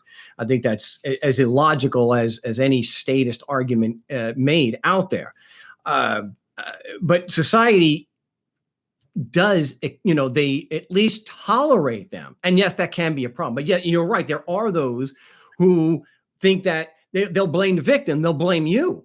It's just like with someone like victims like Philando Castillo. I hope I'm saying that right. They'll blame him, even though it's on video that he did nothing wrong. How many court cases have you seen where a tax cheat? And I mean, you ask your closest friends, families, and nobody likes paying taxes, but at the same time, they'll be put on a jury, and somebody that's supposedly evading taxes, they'll give a guilty plea just because they get pissed off that how dare Joe Blow not pay his fair share? I have to pay mine, and I hate it. So they get miserable that somebody actually stands up and does exactly what they wish they could do. Yeah, but I think you're generalizing a little bit there. I don't think we can paint with such a broad brush. I think you're dead on accurate for some of the people on that jury. I think, and I cover this in Government Indicted, I think a lot of it has to do that people are terrified of the judge and the prosecutor, that they are just as terrified of going to prison as anybody. And they're going to do what the judge tells them. So the judge is going to say... I'm talking about a jury. I'm talking about a jury. If you go to trial and you have a jury of your quote unquote peers, and they come back, with their little written paper and guilty, guilty, guilty. How's that happen? If it's up to if it's up to your quote unquote peers in a court of law, then how does that even happen? How does somebody that bucks the system get sent to a cage for something that pretty much everybody hates obeying themselves? Because Eric, they are look, they are afraid of the judge. The reason why they're in there doing that is because on a threat, duress, and coercion, because the judge threatened them to be there, and he will incarcerate them for an indefinite period of time to get them to comply. So they're afraid of the judge. So right there, the judge is a hell of a lot more of a threat than the IRS. And so the judge is literally telling them the judge is basically telling them they have to convict. If you listen to the jury instructions in a tax case, the judge will tell them they have to convict. So, in fact, we had a Judge Beastline, that criminal up in Alaska, went and spoke to the jury outside of the defense. I gotta let you go. My name's Mark Stevens. We're up against another break. We'll be back in just a moment here on the No State Project. Don't go away.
Yes, welcome back to the No State Project here on the Liberty Radio Network. Of course, that is LRN.FM.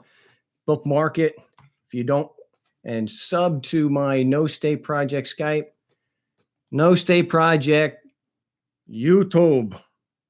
So it happens when you start reading somebody's comments, although they haven't been bad today. But yeah, if you want to join me on the big show, 218-632-9399, 218-632-9399. And the passcode is 2020 with the pound sign, 2020 with the hashtag. So let's get back to the calls here on the big show, because we only have 3 segments. Like, goes fast when you, I tell you. That's one thing, at least when I'm doing the show, it never drags on. Never drags on. I say, so if you're listening or you're watching the broadcast on YouTube, it's easy enough just to, just fast forward through those commercials. And then Wednesday, I will be broadcasting again live for episode 69 of the commercial-free broadcast. So if we miss anything today, of course, we will have that spill over into the Wednesday broadcast. So he's been on the show before, a long-time participant here on the big show, Patriot One from Florida. Welcome back to the show. Oh. Hey, Mark, can you hear me okay? Yeah, there was a lot of background noise, so but it seems to have gone away for now. I'll make it short because I'm kicking freight and trucking to Orlando. So I just wanted to point out the gentleman from Nebraska is a perfect example of how they are liars and thieves, because they made him a deal, which means there was never anything really real in the first place, or they would have had him on something.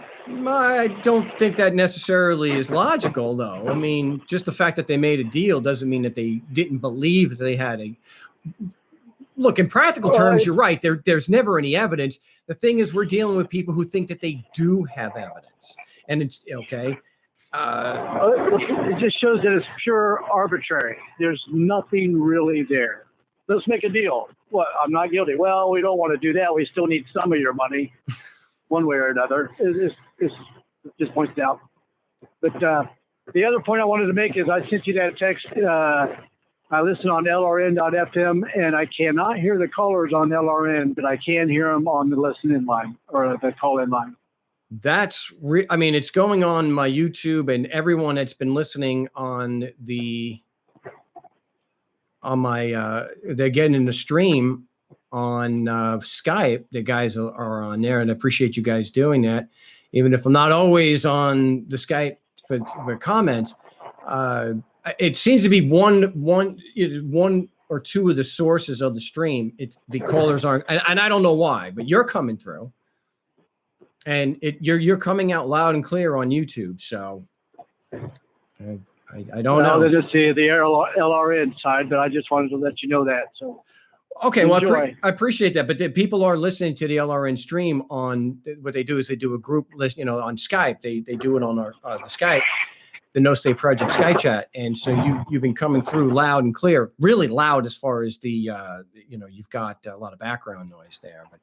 Yeah, I'm trucking, so I'll let you go and just don't hang up on me. But I'll listen in on that. Oh, okay. I got it. All right. Appreciate the call. We're going to mute you right back up there. And it's just like when it comes to the jury, we don't want to paint with such a broad brush and get and use faulty logic when we're discussing these things. It's a generalization. It's not accurate to say that all the jurors. Let's say like the jurors that convicted Larken Rose. Were they all just pissed off that they think Larken Rose got away with something that they would like to get away with but can't? I would say it's absolutely true that of course there's a few people in that jury that are thinking that. Of course, it's natural. But all of them, it's just like with saying that all these all the deals, that just making a deal automatically means that they knew that they didn't have a case. They believed, there are true believers there, and they believe that they do have a case. They believe that, and because they know from practice that The judge is not going to hold them to their burden of proof. The judge is not going to make them present any evidence proving the laws apply. Yeah, I know only a judge can ultimately decide in a court case whether the laws apply or not, but he's not supposed to be doing that unilaterally. He's got to do it based on what the prosecutor presents. And they don't hold the prosecutor to that, to the burden. Yeah, you could argue, oh, all they have to do is show your physical location, and that's the facts. That's evidence, and they have to show prima facie, and then they have to prove it beyond a reasonable doubt at the trial. But it still begs the question: how exactly does my physical location prove a written instrument called the Constitution applies to me? And it doesn't. It's completely illogical, which is why if they force the issue to trial, we ask the police officer to back up his claim. Exactly. You determined that the laws apply because I was physically in Arizona. Again, we're not saying make a judicial determination or a legal conclusion. We're just going based on what you did to get us here. You determined that your laws applied. What evidence? What facts? What leads you to? Why do you believe? What facts do you rely on to prove that just because I'm physically here, your Constitution, a written instrument, applies to me? If that was all that was necessary, then on cross-examination, or even before that, the prosecutor would be able to explain it outside of court, or an IRS agent would be able to explain that outside of court, but they can't. And here's just because there's a very persistent criticism here. When you're outside of court, the rule 701 and 702 don't apply. That applies to a court proceeding with a witness. But when you're talking with the IRS or you're talking with a prosecutor outside of court, 701 and 702 have nothing to do with that situation, with that. When I call a tax agent, or you call a tax agent, or you confront someone at a city council meeting and you're asking them, what evidence do you rely on to prove that just because I'm physically in Arizona that your laws apply to me? They're not going to turn around and be able to validly say, excuse me, only a judge can do that. Sorry, no, you're not in court, you jackass. We're at a city council meeting. We're not in court. You're not a witness.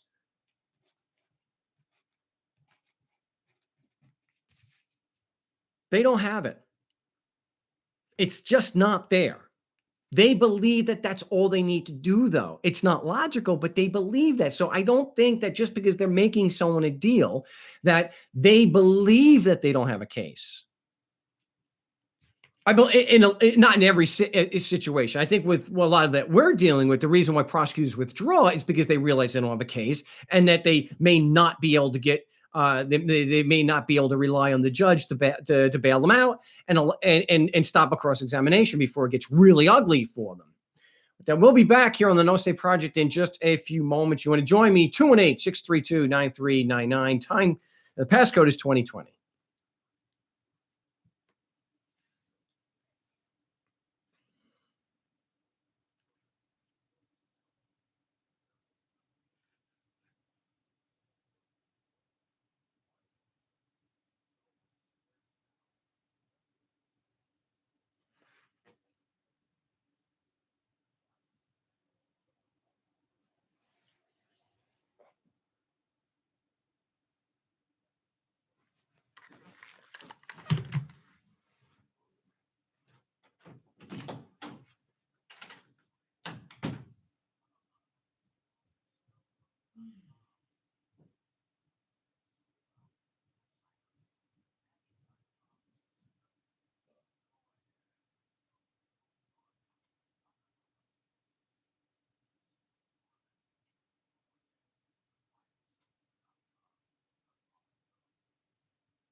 Yeah, Chris Case ripping it up there with Double Bucci.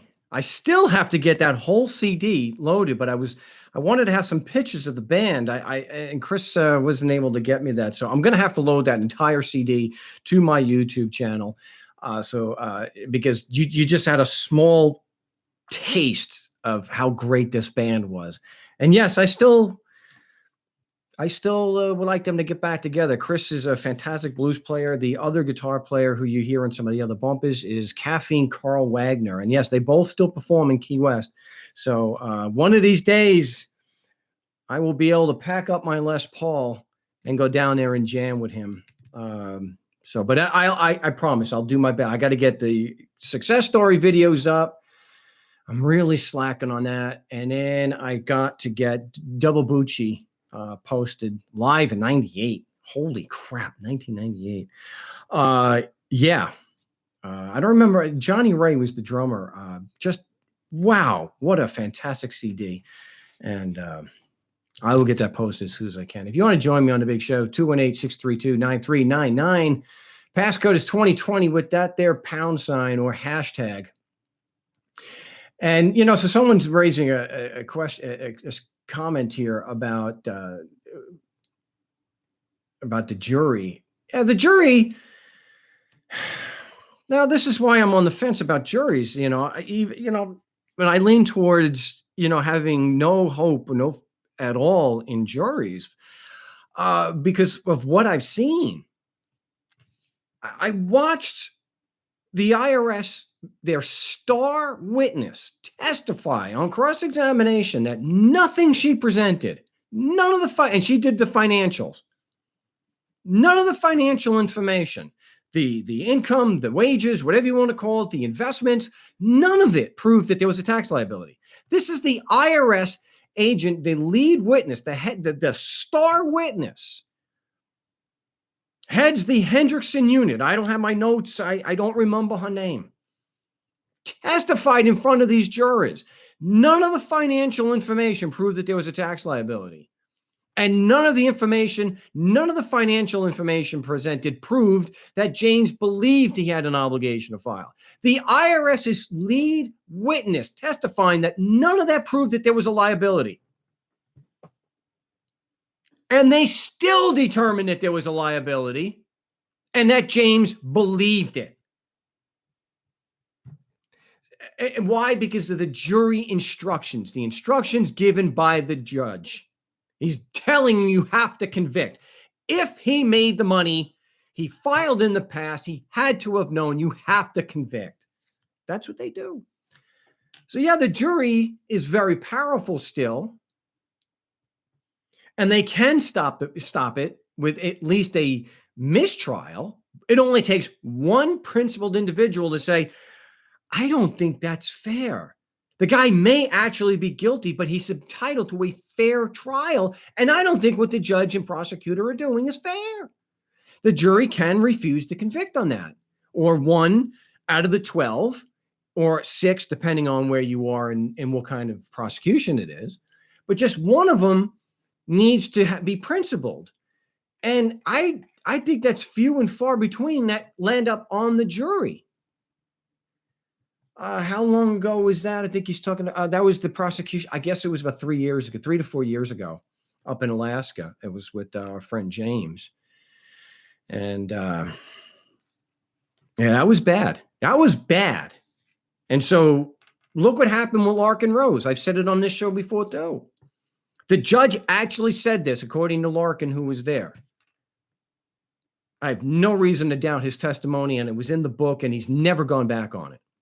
I believe he's telling he's telling it what happened, and he's got transcripts too. The judge said, "Mr. Rose, I believe you were sincere in your beliefs that you were not required to pay taxes. All he had to do was show reasonable doubt on willfulness, and the judge didn't believe. The judge could have thrown it out right there. The prosecution has failed to meet their burden. There's nothing for the jury to decide. He has failed to meet his burden." But they convicted him anyway. Where did they get the evidence that he willfully did it? It didn't come from the prosecution. Even the judge, as corrupt as these lawyers are, even the judge realized he was innocent. Still convicted him. I would still, I guess, I don't know. It's up to, we did have, I know, contrary to some people's opinion, we did get a full jury acquittal in Mesa, Chandler, Arizona, a couple years ago with Rebecca. So, I think that they saw on that because of the nature of the charge, they realized we got to punish her for something. Yeah, the prosecution failed miserably. The prosecution did not prove every element beyond a reasonable doubt, but we can't let her go for everything. So that's why I think we got a split decision there. But we did get a full jury acquittal based on using the Socratic method and what I teach here on the show. So yeah, I know. I know. The jury did not convict I did not acquit on her actual defense. I'll get, yeah. I know. I know. I know. I don't want anyone to be triggered here and maybe ruin their Saturday. Yes, she got a full jury acquittal, but it had nothing to do with the defense. Yeah. And if you believe that, but so I know if you're charging, if you have the option for a jury, I don't know. What's your chances there? I'm not too. I don't have much confidence at all that that we could reach one person on that jury.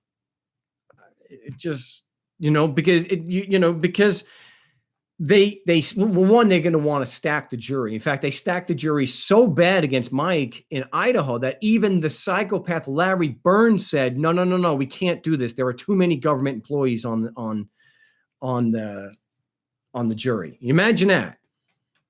The man who threatened Mike with jail if he dared question a prosecution's claim said the jury has too many government employees on it. It's not fair.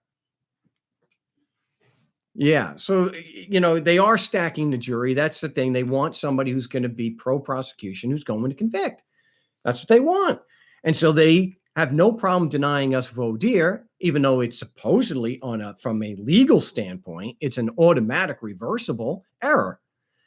It's automatically reversed. It's so bad to deny voir dire because it goes right to the heart of whether there's going to be a fair trial, because is the jury really going to be able to make a decision based on the facts, or are they going to make a decision based on what the judge tells them?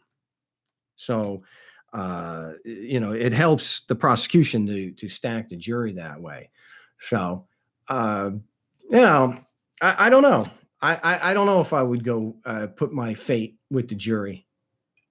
I just haven't, except for the situation with Rebecca in Chandler, Arizona, it doesn't help, and that's the thing. What happened with Rebecca. She was asking questions related directly to prior statements of the police officers and directly related to what was said on direct examination. They would not allow it. So here you had a wholesale denial of cross-examination. She got an acquittal on the one, but we can only speculate as to exactly what part of her defense led them to do an acquittal. Could they have said, we watched that cross-examination, we watched the police officers be declared incompetent. Can we really convict her on everything? No, I don't know. I think it's ridiculous for anyone to say that had nothing to do with her defense. That's just a typical critic that can't admit that they have to go by the narrative that we've never had any success here on the show. Never. It's never happened. Anyway, we're going to be moving into the last segment here on the No State Project. You can join me at 218-632-9399. Passcode is 2020, and we will be back in just a few moments, so don't go away.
Yes, welcome back.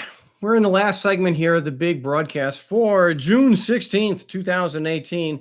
If you want to join me in these last few minutes, it is 218-632-9399, 218-632-9399. The passcode is 2020. And I will be live on the Wednesday commercial-free broadcast. So if you didn't catch everything here today, then we'll get you on. We are not able to get you things addressed here today, then we'll get you on the Wednesday broadcast. Always call early in that show because it goes. I mean, you think 3 hours goes fast? That hour, even without commercials, holy crap! Yeah, before you know it, we're signing off. So, someone's got a question here: can gang stalking be prosecuted? I think if you're saying as far as the police officers, or if you're having zoning officials or government agents doing the gang stalking, I'm not too confident that they're going to. It's very difficult to get government agents prosecuted for stuff like that. So technically, you can, but it's got to be pretty out of the ordinary for Look, they can kill people on videotape. Kill them. Look what happened in Louisiana. Baton Rouge, it took 2 years. The guy was killed on video. And the video contradicts. I'm sorry, I forget his name. It took 2 years for them to say that there wasn't sufficient evidence, even though on the video it contradicts the police officer statements, which is why they don't release. The store owner was very smart here. You do not release your videotape of an incident until after the police give their story, so that you could then prove that they lied through their teeth. Okay. But even when you prove that they lied, they don't get prosecuted for it. So gang stalking, rape is illegal. Cops typically get away with it unless it's a child. If you're a rich white guy in California, you don't even get prosecuted. Well, you can just plead guilty and get house arrest and not even be able to register as a sex offender. So technically you can. It's just very difficult. You're going to say that zoning officials are gang stalking you. So it'd be very, very, and that's what it comes down to. If one of the things that would help the system as we get to a voluntary society would be bringing the grand jury system within the reach of laymen, and not having it be strictly the providence of it's strictly only for prosecuting attorneys to do. And I don't think that they should be secret. I think some of them, of course, should be, like just even like rape trials should not be public. But that's one. And another thing is, like we talked about earlier, which we really have to start doing, is bringing the issue of the concept of the Brady violations up to city councils and state officials, legislators. I know, but that's a step in the right direction. Make it more transparent and do something to let the public know what they're dealing with, just how widespread it is, just how common it is for police officers to lie. I don't think the average person really grasps the depth of just how common it is for police officers to lie. And here you've got video of them doing it. The cop Slager in, I think it was North or South Carolina, I'm sorry, I forget the names, shot a man in the back, lied on the police report that he was trying to get the police officer's gun, and then is on video planting evidence. He planted evidence on video, and he wasn't convicted.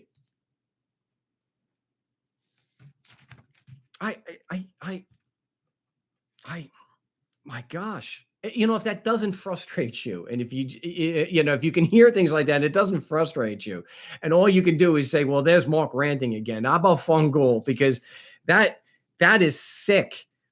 And that's, the thing about the juries, good Lord. But if we, then again, I kind of argue against myself there, and because we have lots of evidence of police officers lying. And people still convict. People still refuse to convict. So look at that. You've got Larkin Rose, where the judge says, I believe you were sincere in your beliefs that you were not required to pay taxes. Convicted. All 12 people. Guilty. This cop shoots a man in the back, running away from him, lies about what happened, is on video, planting evidence. So, yeah, I guess, yeah. I guess I'm arguing against myself. Maybe it's not worth. It's still got to be worth doing because you're going to reach some people. There are going to be those people that make it on the juries that you just can't reach. No amount of evidence against a police officer will get them to convict. They just won't convict their hometown heroes. They just refuse to accept that would happen. I guess it's like people who are religious not accepting that there is a serious pedophile problem in the Catholic Church, and that they've covered it up for decades. Like, he's a priest. Yeah, they do these things, and cops are just as dishonest as anybody else, and more so. I guess because they have a bigger interest in doing, bumping up the numbers. So yeah, I guess it would still be worth going in and doing that, and trying to get something like that. Because if they actually have an independent, if they actually have a different agency as keeping track of the prosecutions and these police officers who are these Brady cops, and and a different agency is keeping track of them and can make that publicly known. It should go against the pension, for heaven's sakes. It shouldn't even be a thing. It's not now. Like, what is the question? How many times does a police officer have to be shown to be dishonest before he loses his job? If you go to Walmart and you short them one time, you lose your job, right? Let's say you $25. You just make it look like, you cook the book, so to speak. $25. You not only lose your job, but you go to jail. But at least you lose your job. Police officers, they plant evidence. They lie on the stand. They call it testifying. That wasn't made up for jailhouse snitches. That was created because cops lie so often. And someone like Dershowitz, who is a defense lawyer, who's in that world and knows a lot of defense lawyers. I mean, I would say he's as good as anyone to testify this stuff. That you just assume the cop is lying. That's not an anarchist speaking. That is a statist. You just assume the cop is lying because that's what they do. And they almost never get punished for it. I don't know, maybe I'm going to do it. I think that's something we should do, and maybe something will come of it.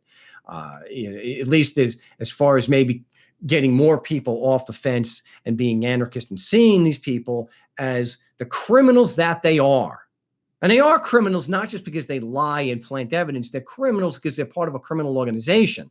And that is because they force people to give them money. That makes you a criminal. End of discussion. There is no honest dispute to that because you have to accept a fallacious double standard. But that's what you do when you argue for government being a legitimate institution. If you can even get past the institution part because you want to split that hair. Well, institutions can't be moral or immoral. Well, yeah, because the institution is literally just the people that comprise it. I can't believe that some people will be so dishonest as to try to avoid the argument and the discussion, to turn around and say, when you ask them, is government a legitimate organization? Well, you can't talk about organizations being legitimate or not. Yeah. I guess they have a problem with the RICO statute. Oh, you can't prosecute an organization. It can't create a crime. That's why Lysander Spooner wrote about a corporation is just to negate the consequences of the facts. So anyway, it was a great show. I had a good time here today.